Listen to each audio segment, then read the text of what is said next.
Okay, guys. Please don't forget to turn your cameras on.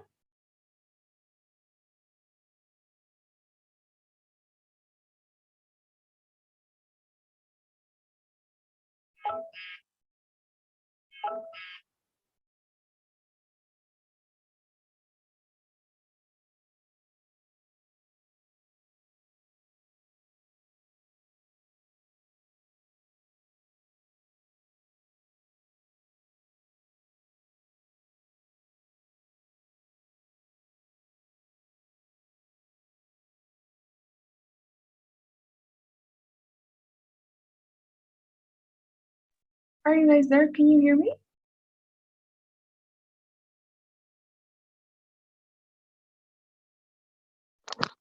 Yes, teacher.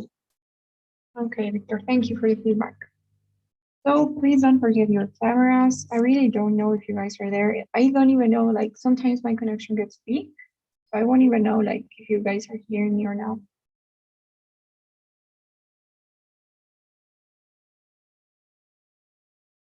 It feels weird if you don't have your cameras on.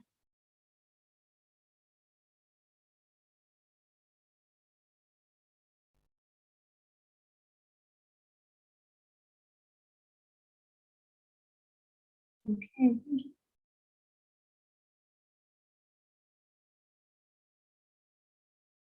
So today we'll continue working on the reading. It's our last session or last class for working on the reading section. We'll do another practice set. This time we'll take a little bit more time than we did yesterday. We'll be reading about risk-taking and the monkey economy. In order for you to do that, then I need you guys to please go to the link that I just sent here in the Zoom chat. Please open the link and there we will have the text, okay, so that everyone can read at their own pace.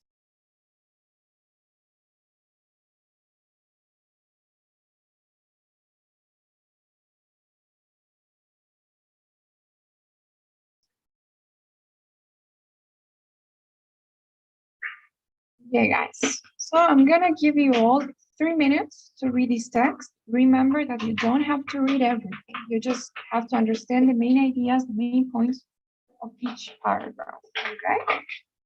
So if you all got it, please, you may start reading now.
Okay, guys.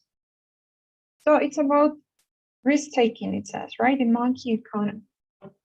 So it's about an experiment, right? I was trying to answer a question and that it led to some results.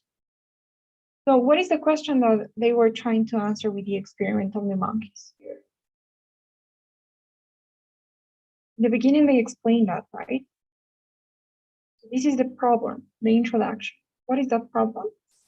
What do the scientists want to know?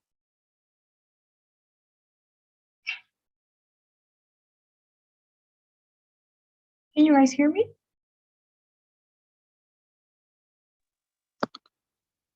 Yes, teacher. Okay. So the scientists wanted to know if it's our environment that makes us take or make irrational decisions, speaking of the in the financial way, or if it's our biology, right? So maybe we're just biologically prone to making this bad decision when it comes to financial decisions. Now, then they explained that in order to test those theories, they used monkeys. They made an experiment with monkeys, and they basically taught them to make exchanges, right? So they taught them to exchange grapes for discs, I think, and they wanted to see if they would make the same mistakes when taking decisions, when taking risks, right? When taking risky decisions. At the end of the day, they concluded something that I won't tell you what it is. But that is what this is about, right? They wanted to see if we as humans make our financial mistakes because of our environment or because of our nature. So, question 1 says, what was the aim of the experiment outlined above? What do you guys think?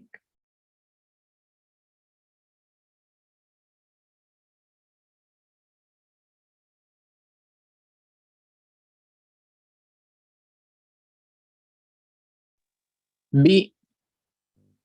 B, to investigate where human mistakes go. Do you guys agree? Yes. Exactly. That was the question, right? That you wanted to answer. It's about humans, not about monkeys. So I think we could be eliminating option A and option B. Monkeys were only used as a means of for the experiment, right? And option C, nothing here is said about whether it's better to take risks in times of loss or in times of earnings. They didn't want to see that because I think the answer is already clear. So what they wanted to see is where human mistakes come. Now question 2 says, where in paragraph 3 could the sentence below be base place? Tim distributed metal discs to the monkeys and taught them that the discs could be exchanged with team members for food.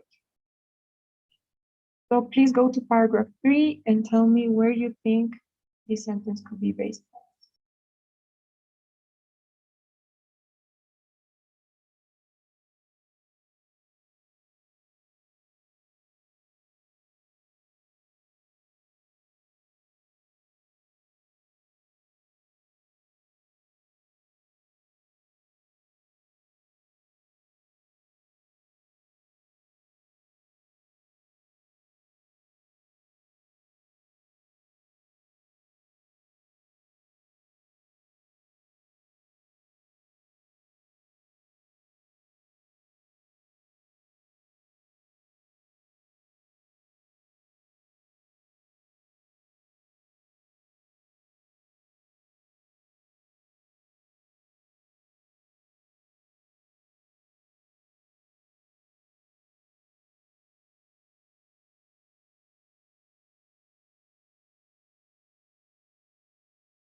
Letter D.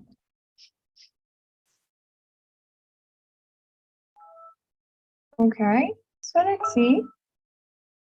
Letter D, right? You said here. So first we have to know what the idea behind the sentence is. It talks about the team distributed metal discs to the monkeys and told them that the discs could be exchanged with team members for food. So if we compare it to the other sentences, like for example, I don't know, this one here. If one team member offered 2 grapes in exchange for 1 metal disc and another team member offered 1 grape, do you see how detailed that sentence is? It talks about specific quantities of grapes, specific quantities of discs. So those are very interesting details, right? And then in the last one, interestingly, it says when the data about the monkey's purchasing strategies was compared with the economist's data on human behavior, there was a perfect match. Honestly, I think that's a conclusion, right? So I don't think I would move that sentence because it sounds like a closing idea for the paragraph. It already is a conclusion, so that sentence, either way, we cannot move it, right? We will have to place it here.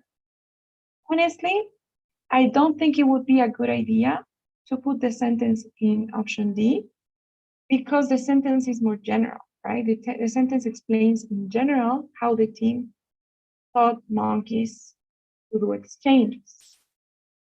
But then in the previous sentence, the one before D, you already have very specific details. So remember that the order is always first general, then specific. So either way, I wouldn't say that it would have to be D because of that. The other option would be C, right? So before talking about the specifics, maybe we can say that the team member told them that, right? That the discs could be exchanged for. Or should we place it in B or A? What do you guys think about that? Letter C. Letter C, right? Sí. Because, sorry, Narciso, can you go ahead? Sí. Yes, totally C, because it's continuing the other's ideas, right? This is completely clearly an introduction, right, to the paragraph. It's asking the question. Now, in order to find out, they had to introduce the monkeys to money. So this is again more general to the sentence that we have to introduce. It has to be C. There's no other way. So let's choose C. Correct. Now question 3 says, which of the following statements is the best paraphrase of the highlighted sentence? Remember that here you don't have to read the paragraph, right? So only read the question and the sentence.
D.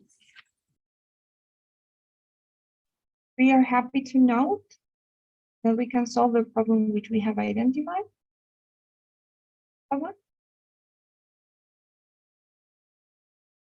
Okay, what do you guys think? Do you all agree?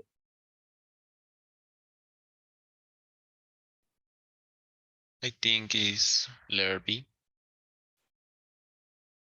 Letter B, fortunately, humans can solve problems that we know about. Okay, what about the rest?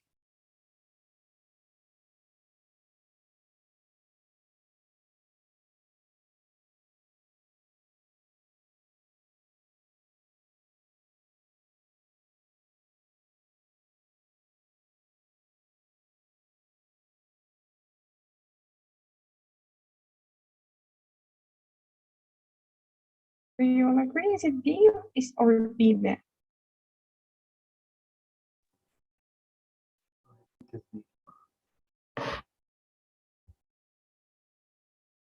So it says, on a more optimistic note, however, humans are fully capable of overcoming limitations once we have identified. Remember the tip I gave you for this type of questions? Always look at the main verb, right? What is the main verb in that sentence?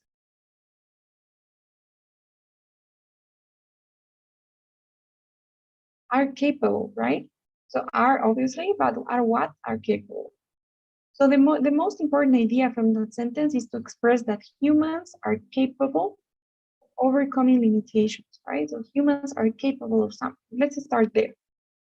So I think that is already eliminating option A that says that humans will be able, because it's totally different to say that humans are capable of doing something, that they can do something, than saying that they will be able to do this soon. You know, there's future and present. We are already capable of doing this, right? It's not that we will soon be. So we can eliminate A. Now option C says humans do not have many limitations. Well, that's totally different, right? The main verb here is, the main idea is that humans can do that, can do something. So humans don't have limitations. No, it's not about whether we have limitations or not. Now, option D looks good. It says we are happy to know, okay, that we can solve the problem which we have identified. Can anybody tell me the difference between these two sentences?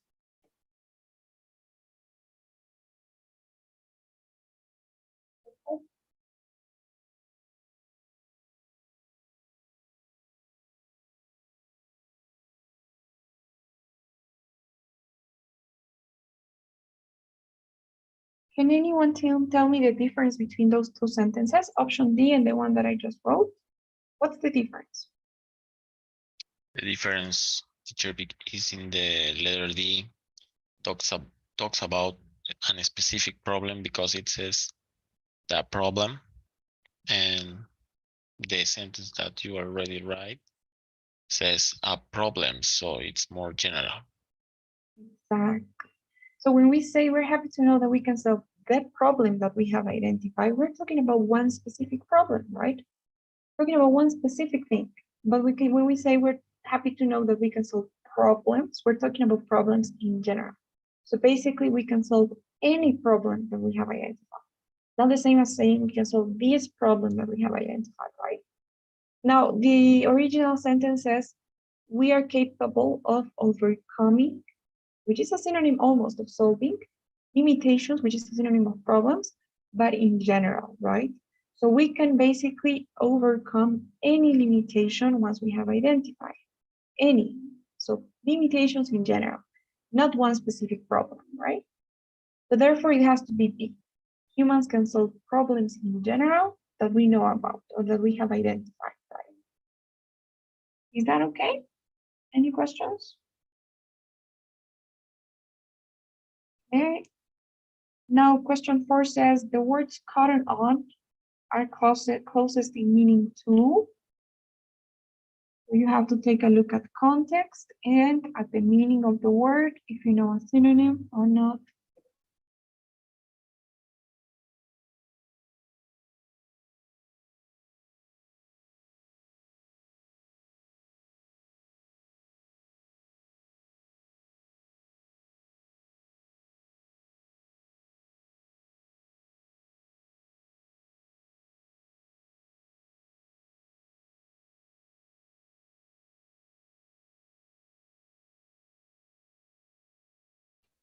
Letter Letter A. A.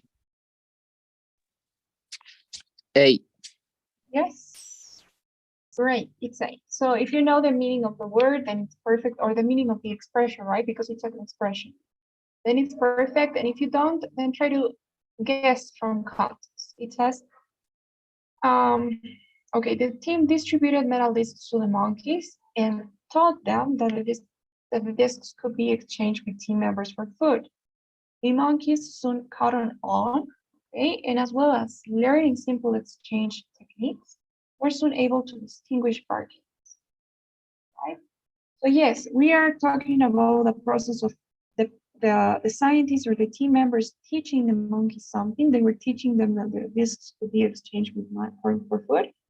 And the monkeys were learning, right, in the process. They learned these exchange techniques. So they caught on soon. They learned. It couldn't be they soon knew, right? Or they soon completed, they soon concluded, they soon learned. Now, question 5 says, which paragraph addresses why monkeys were chosen for the experiment? Which paragraph addresses why monkeys were chosen for the experiment? What do you guys think?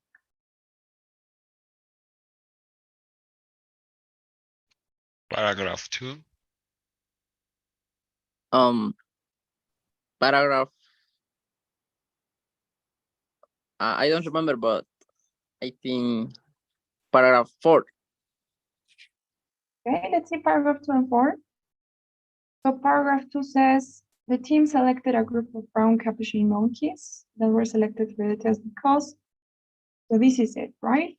Monkeys were selected for the test because, as distant relatives of humans, they are intelligent and have the capacity to learn.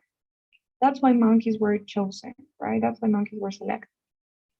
Paragraph 4, honestly, it seems too far away from the introduction, right? If you just remember a little bit of the structure of the passage, you know that in the first part they talked about humans, right? They talked about understanding where our mistakes comes from, and then they talk about the experiment, and then they go into the details of the experiment, and finally the results.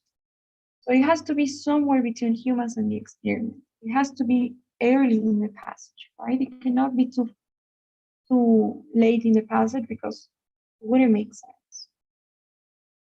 So paragraph 2 it is. Any questions so far? No. Yes, teacher. Tell me. When we are taking the test, we are be able to see the text again. Good question. Yes. Actually, your screen will be something like this. Okay, maybe you can. Okay, I'm gonna just search it up. But basically, you will get the questions on the left, one by one. So it's like different pages on the left, like a book that is going page by page. And on the right, you will have the entire text. And when they are giving you the questions, so let's say you're in question 3, and it refers to paragraph 3, then you will have paragraph 3 marked. So you will be able to see the text while you're answering, and it will be even better than that because they will point out to the specific paragraph that the question refers to. Okay, so reading purple, I don't know if we can.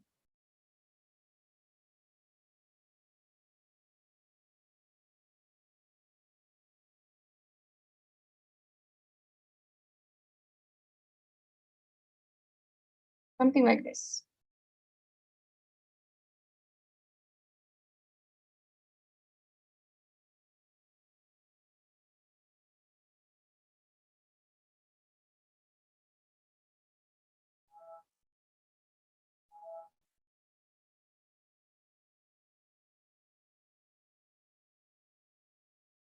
Okay, this is too small. But anyways, as you can see, you have the question here. So the question is on the left. You have the options. And then you have this little arrow there that is pointing you to the specific paragraph that this question refers to. Right? So you have the text on the right, the question on the left, and the arrow pointing you to that paragraph. Is that okay? Yes, teacher. Thank you. Guys.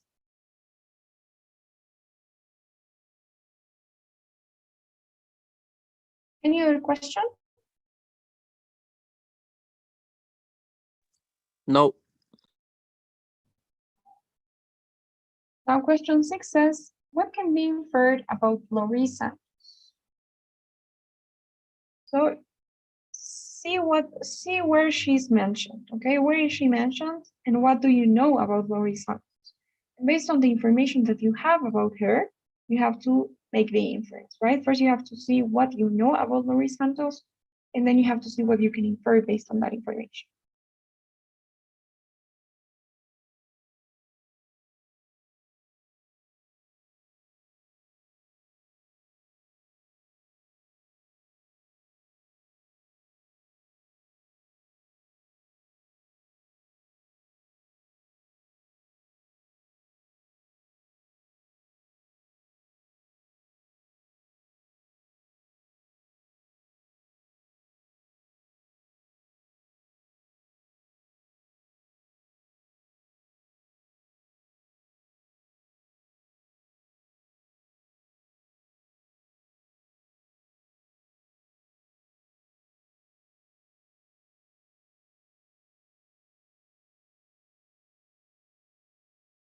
Oh,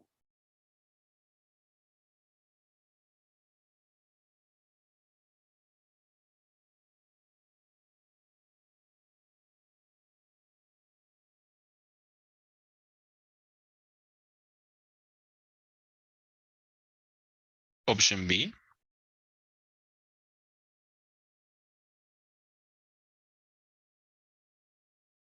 Option B, teacher. Could be. okay, option B, her job frequently involves working with monkeys. Could be. Do you guys agree?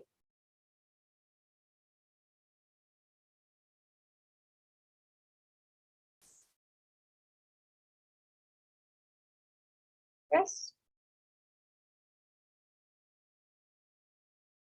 What information did you use to come to that conclusion? Because in paragraph 1 says that Laurie Santos is a primate psychologist, and also it compares the human behavior with monkey behavior. So the option could be B, because we can assume that she works a lot with monkeys. Exactly right. Yeah, totally. She's a primate psychologist and she works with monkeys. She's working with monkeys in this experiment, and she probably does that a lot, right? If she's a primate psychologist, has to work with primates. The other ones don't make sense, right? They're about like opinions and beliefs. Like she thinks that both humans and monkeys are pretty. No, we don't know anything about what she thinks, right? She is a psychologist. She doesn't have to think anything. She basically draws conclusions based on the experiments the team does. Now she believes humans should never take risks. That is something that was said. She prefers monkeys to humans. Right, no reason to believe. Oh, great. Now, this one here says, which three of the following statements are supported by the text? So you have six. This is like the summary question, right? Which three of the following statements are supported by the text? What do you guys think?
Could be letter B,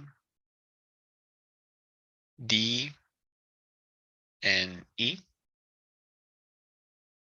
Does everyone agree?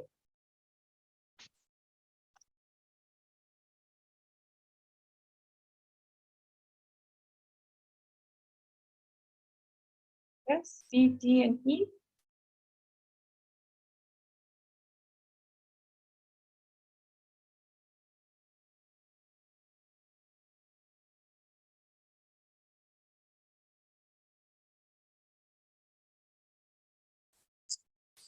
What do you think?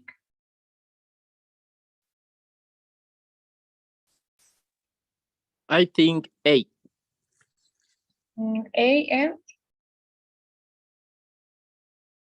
Because we have to choose 3, right?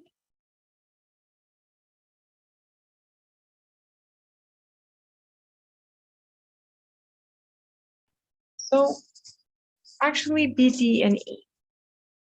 So the whole conclusion of this experiment was that our mistakes come from our nature, right? That's how we are. That's how we're biologically speaking. So monkeys and humans take more risks. No, risk-taking behavior among humans is the same as that among monkeys. Yes, that is the conclusion of the experiment, right? Because monkeys make the same irrational judgments humans do, maybe human error is not a result of the complexity of our financial institutions, but it is embedded in our evolutionary history. So monkeys and humans make the same mistakes, right? And they also say the results were that monkeys, like humans, take more risks in time of loss. So monkeys and humans take more risks if there is a chance they will lose out. So it's the same as they take more risks in times of loss. And finally, this is also related to the conclusion. So humans' perception of risk has probably been part of our minds for millions of years. That's basically what they say here, right? It is embedded in our evolutionary history. So it's been there from millions of years since we were monkeys, right? That's what this is trying to imply. So it has been part of our minds for millions of years in our evolutionary history. Those are the results of the experiment, right? Option C, that human mistakes are due to the complexity of the environment, is something that was discarded. They also say is not a result of the complexity of our environment. So it couldn't be C. Now, monkeys and humans take risks at any opportunity. Not really, right? I think that they are not likely to take risks, according to the experiment, when they are in an earning rate, right? When they are in an earning streak, then they don't take as many risks. And monkeys make fewer errors of judgment. That's also false, right? Because they say monkeys make the same errors of judgment. So it has to be B, D, and E. Is that okay? Any questions about that?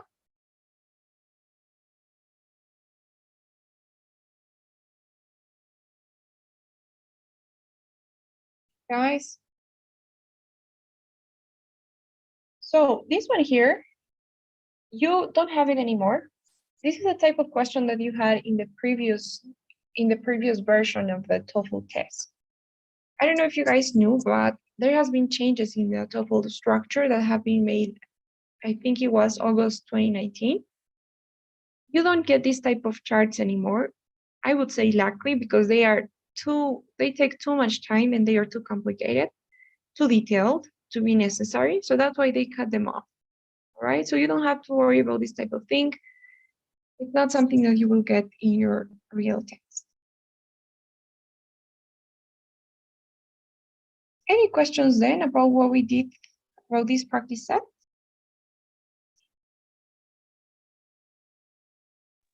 No. No, teacher, we can practice online. Yes. You can use the Magoosh app or the Magoosh website that I was telling you about to practice online. Okay. Okay? I share with you guys the email and password so that you can enter anytime. Yeah. Thank you, teacher.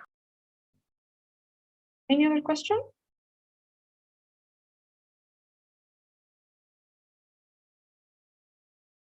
Other questions? Nice, actually, maybe we can go and check one from Agush.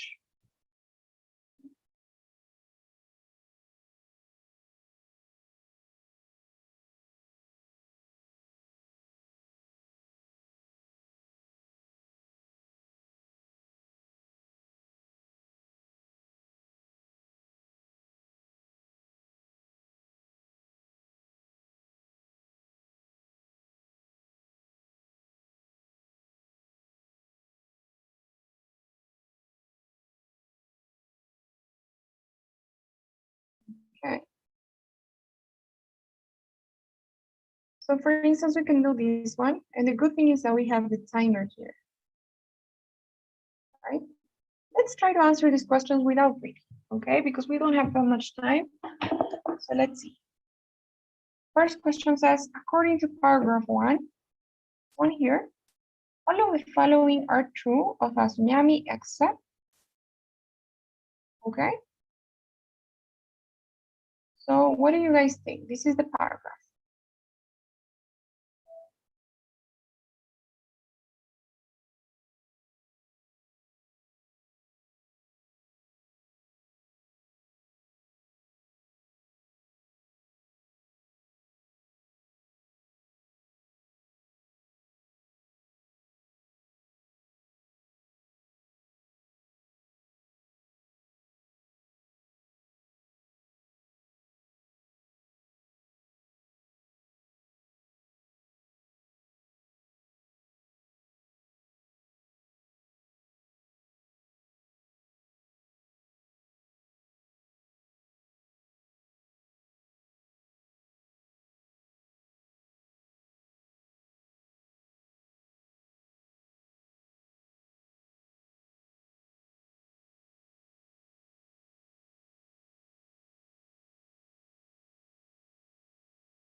So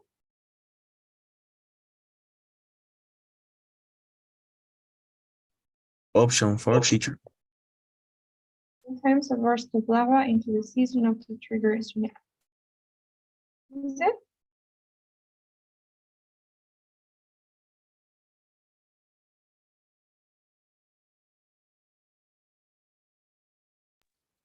Yes, teacher. Option 4.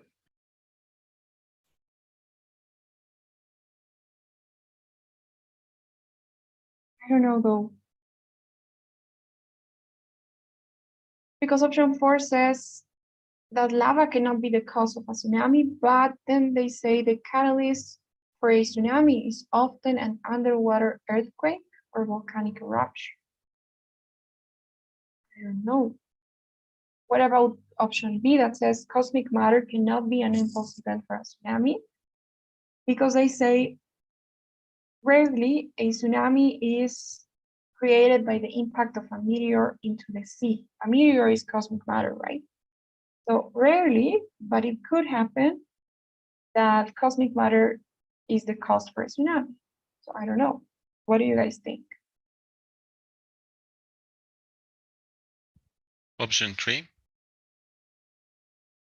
David said the second. Option 3, it's not necessary that the tsunami event occurs in water. But then they say the displacement of massive volumes of water, either in the ocean or very close to it. So that means not necessarily in the ocean, right? Here waves. I think it has to be the second, all right? I don't know. I am not completely sure, but that is the one that to me is not mentioned. Yes, Because it B. yeah, right. That's fine, David, no problem. Thank you for letting me know. Okay, let's see this answer. Yes, it was correct. So it was the second. Now, next question says, the word proverbial in the passage is closest in meaning to.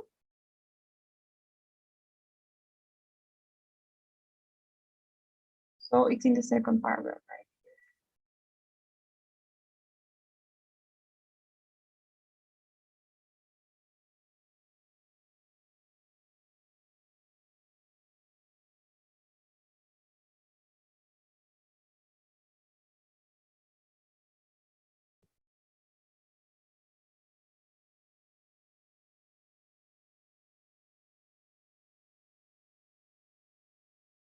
So that makes us 3, peculiar.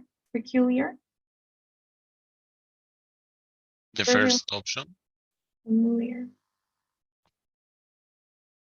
familiar. Okay. Well,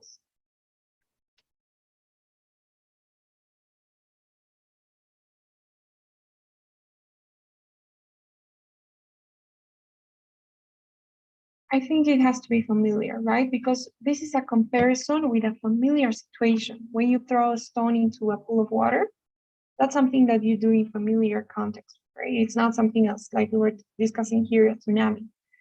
So it's science versus familiar things, right? That's why they say the classic comparison is the proverbial stone thrown into a pool of water.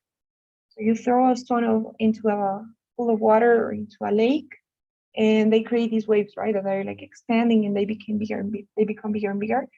So I think it's gotta be familiar, right? And also, if you know the meaning of proverb, it's something that is said a lot, right? Familiar. Yes. Next question.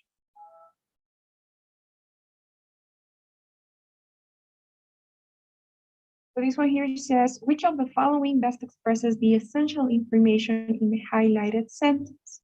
Incorrect answer choices change the meaning in important ways or leave out essential information. This is the highlighted sentence.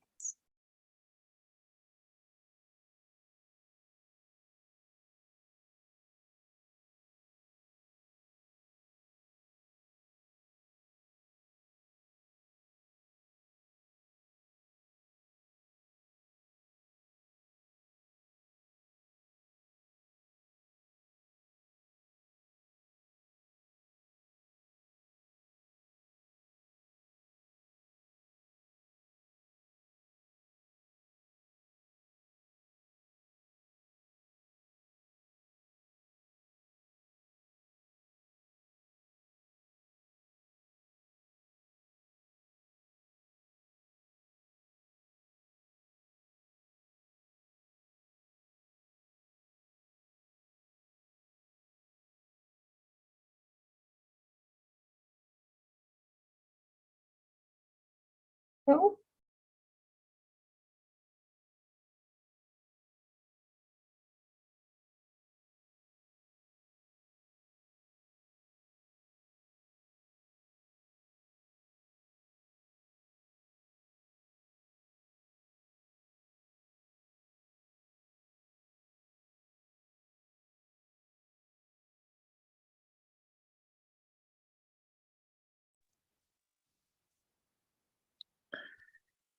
Option 3. Option 4.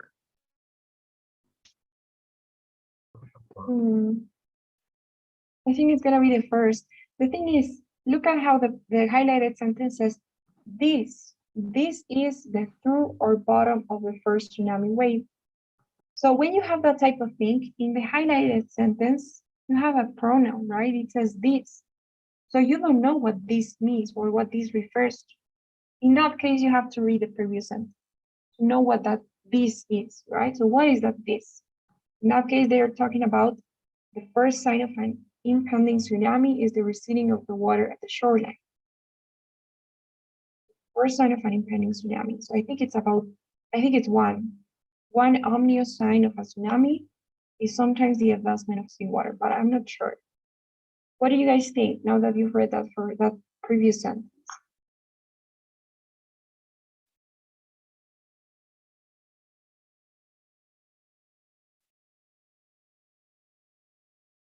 Because look at pulling back the sea and exposing large areas normally submerged in water is basically the advancement of seawater, right? Because it was in one place normally, and then it's moving into some other place, pulling back the sea to a place that is usually not covered by water and leaving a space that is usually covered by water exposed, right? So I don't know. I think it might be the first. Is that okay? Do you guys agree? Does it make sense?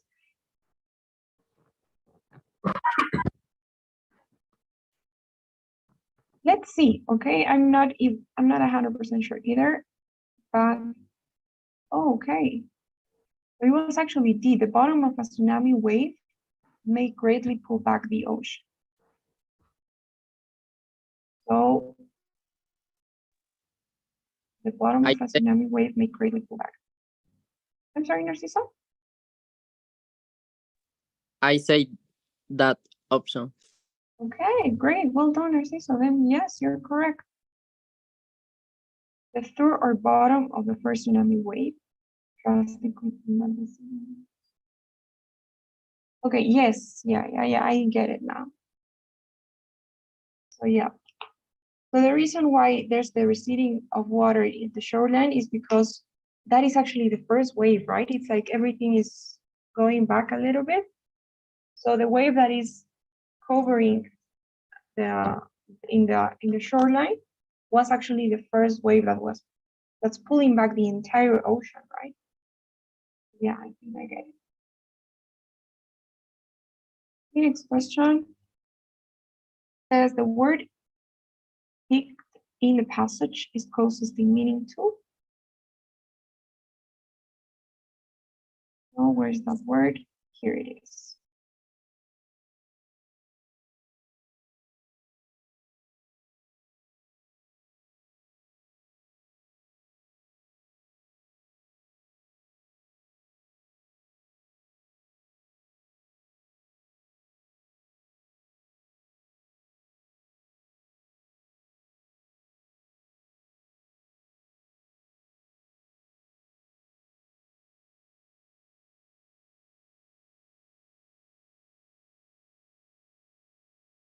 So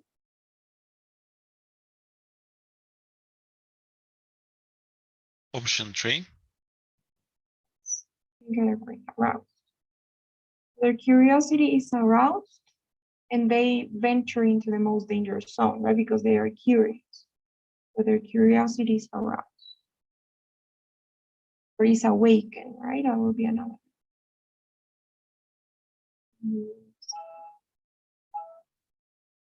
Okay. John.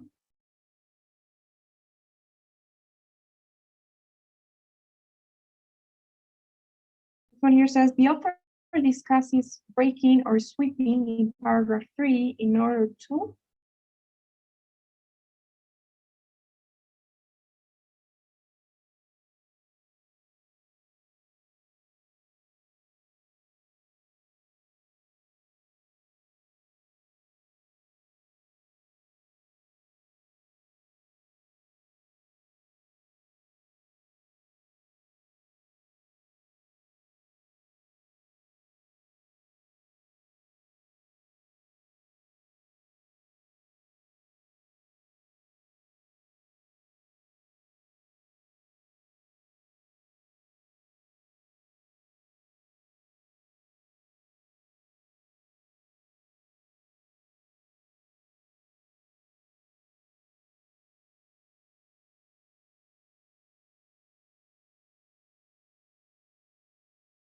What do you guys think?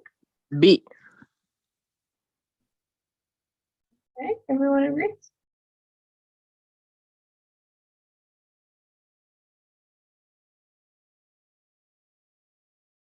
Could be the first option. Okay, reiterate two different ways the tsunami will approach. I think that it is true that they are mentioning the two ways that a tsunami would approach, but I don't know what it would be reiterate. Have they mentioned that before?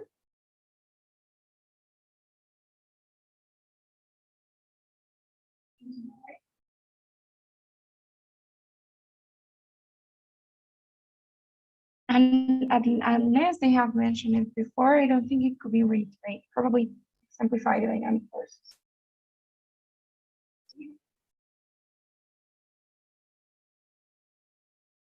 Oh no, it's reiterate, so why?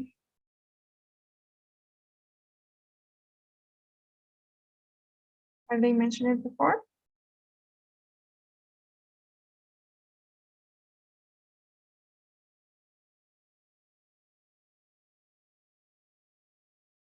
Maybe, right? Maybe we have, I don't know.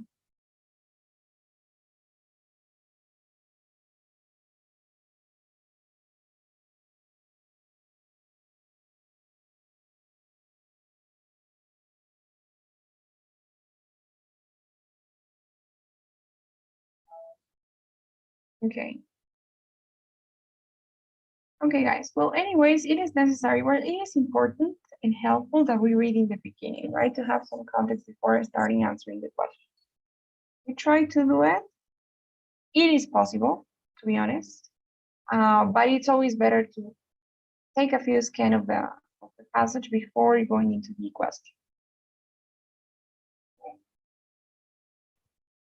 So what Uh, is Teacher, in that case, to read it first, you suggest that we just scan, I mean, read fast and not go into the details, or read it better, I think, to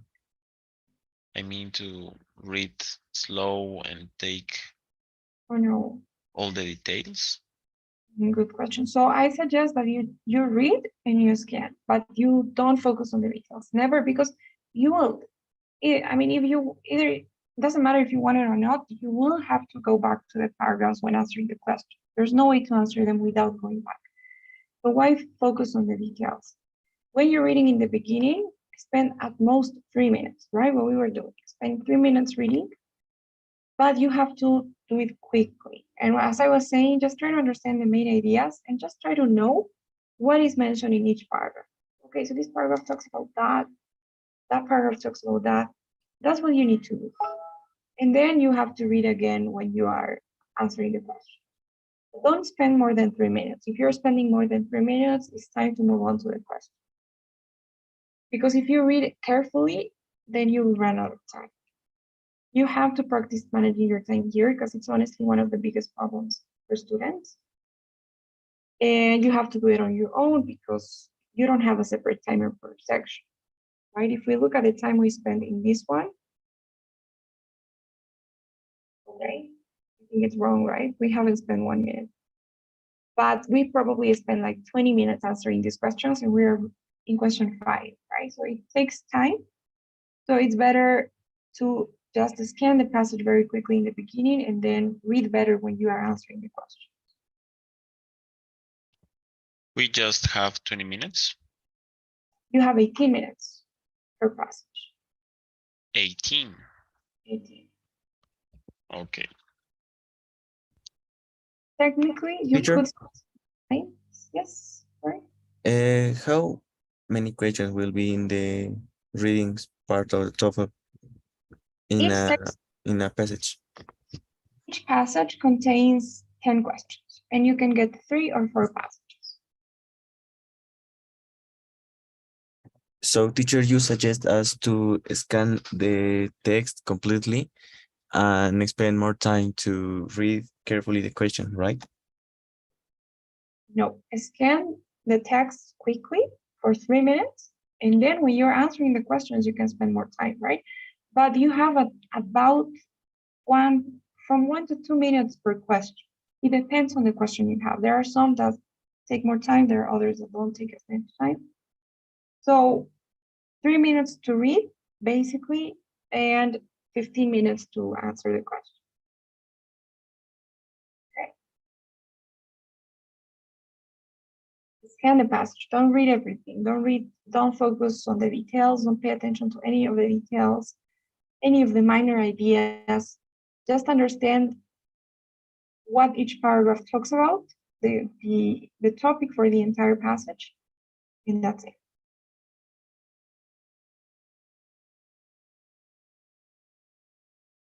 Any other question?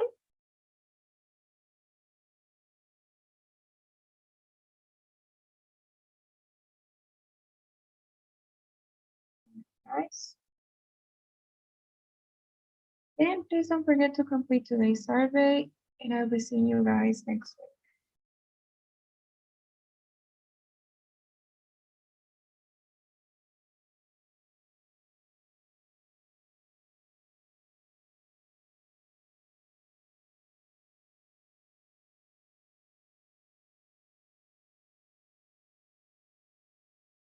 Guys, thank you so much. See you next week.